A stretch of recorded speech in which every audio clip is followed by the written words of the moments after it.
ক্ষয়ক্ষতি আল্লাহর রহমতে আপনার অনেক ক্ষয়ক্ষতি হয়েছে। আপনার একটা গোডাউনে মিনিমাম আপনার 1-1.5 কোটি টাকার মাল ছিল, সব দামি কাবার আপনার। তো দামি কাবার যেহেতু 1-1.5 কোটি টাকার মাল ছিল, যার ক্ষয়ক্ষতি হয়েছে। হ্যাঁ, যখন কারেন্ট লাইন ছিল, এখন এটা বৈধ না অবৈধ এটা কমিটিরা বলতে পারবে, আমরা তো বলতে পারবো না। আগুনটা কিভাবে লাগছে সেটা বলতে পারবো না, সেটা এখনো জানা যায় না। কমিটি তদন্ত করলে তারপরে বুঝতে পারবো এটা কিভাবে আগুনটা লাগছে। এখন যখন আগুনটা লাগছে তখন অল্প আগুন ছিল, তারপরে এটা যখন আস্তে আস্তে ছড়ায় গেছে, যখন আপনাদের ওই যে গ্যাস ফার্মটা এগুলো কাজ করে নাই, এই জন্য আগুনটা আস্তে আস্তে ছড়ায় গেছে। ফায়ার সার্ভিস আসছে লেট করে, তারপরে আগুন আস্তে আস্তে নিয়ন্ত্রণ করছে। কিন্তু যে গোডাউনে আগুনটা লাগছে, গোডাউনে মিনিমাম আপনার 1 কোটি টাকার উপরে মাল ছিল, অনেক দামি দামি কাবার ছিল।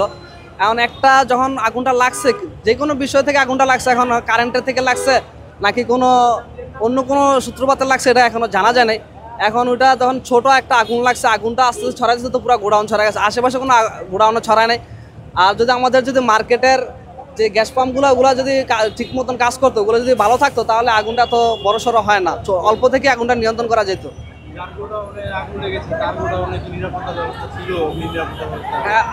পাশেই আপনার এই যে নিরাপত্তার অগ্নিকাণ্ডের এই যে গ্যাস পাম্প ছিল, কিন্তু ওটা কাজ করে নাই। ওটা কাজ করার না কারণে আপনার গোডাউনটা আগুনে ছড়ায় গেছে। আমার নাম হচ্ছে মোহাম্মদ সোহাগ, আমি থাকি ড্যামরাতে। এখানে আমাদের এই যে কাবারি দোকানি 3 তলা আমাদের দোকান, আমাদের 5 তলায় গোডাউন আছে ওইটার পাশেই, কিন্তু ওইটাতে ছড়ায় নাই। এটা ফায়ার সার্ভিস এসে নিয়ন্ত্রণ করতে পারছে, এই জন্য আশেপাশে ছড়ায় নাই। কারণ গোডাউন তো আপনার বন্ধ, এই জন্য আপনার আগুনটা ভিতরেই রেখে গেছে আর কি, আপনার বাইরে ছড়াইতে পারে নাই। ফায়ার সার্ভিস এসে নিয়ন্ত্রণ করে পারছে আল্লাহর রহমতে, সব আলহামদুলিল্লাহ।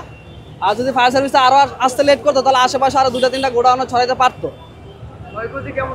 ক্ষয়ক্ষতি আল্লাহর রহমতে আপনার অনেক ক্ষয়ক্ষতি হয়েছে। আপনার একটা গোডাউনে মিনিমাম আপনার 1-1.5 কোটি টাকার মাল ছিল, সব দামি কাবার আপনার।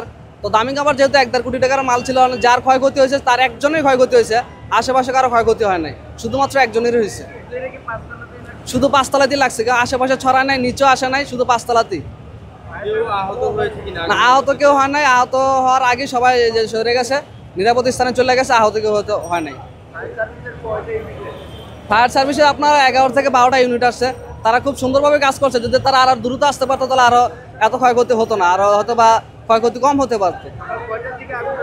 আগুনটা লেগেছে সম্ভবত আপনার 9:30টার দিকে, ফায়ার সার্ভিস আসছে 10টার উপরে, আর আধা ঘন্টা লেট করে আসছে, এই জন্য আগুনটা পুরো ছড়ায় গেছে। তারা যদি সাথে সাথে আসতো, ফোন তো সাথে সাথে দেওয়া হয়েছে, সাথে সাথে আসলে হয়তো এত ক্ষয়ক্ষতি হতো না।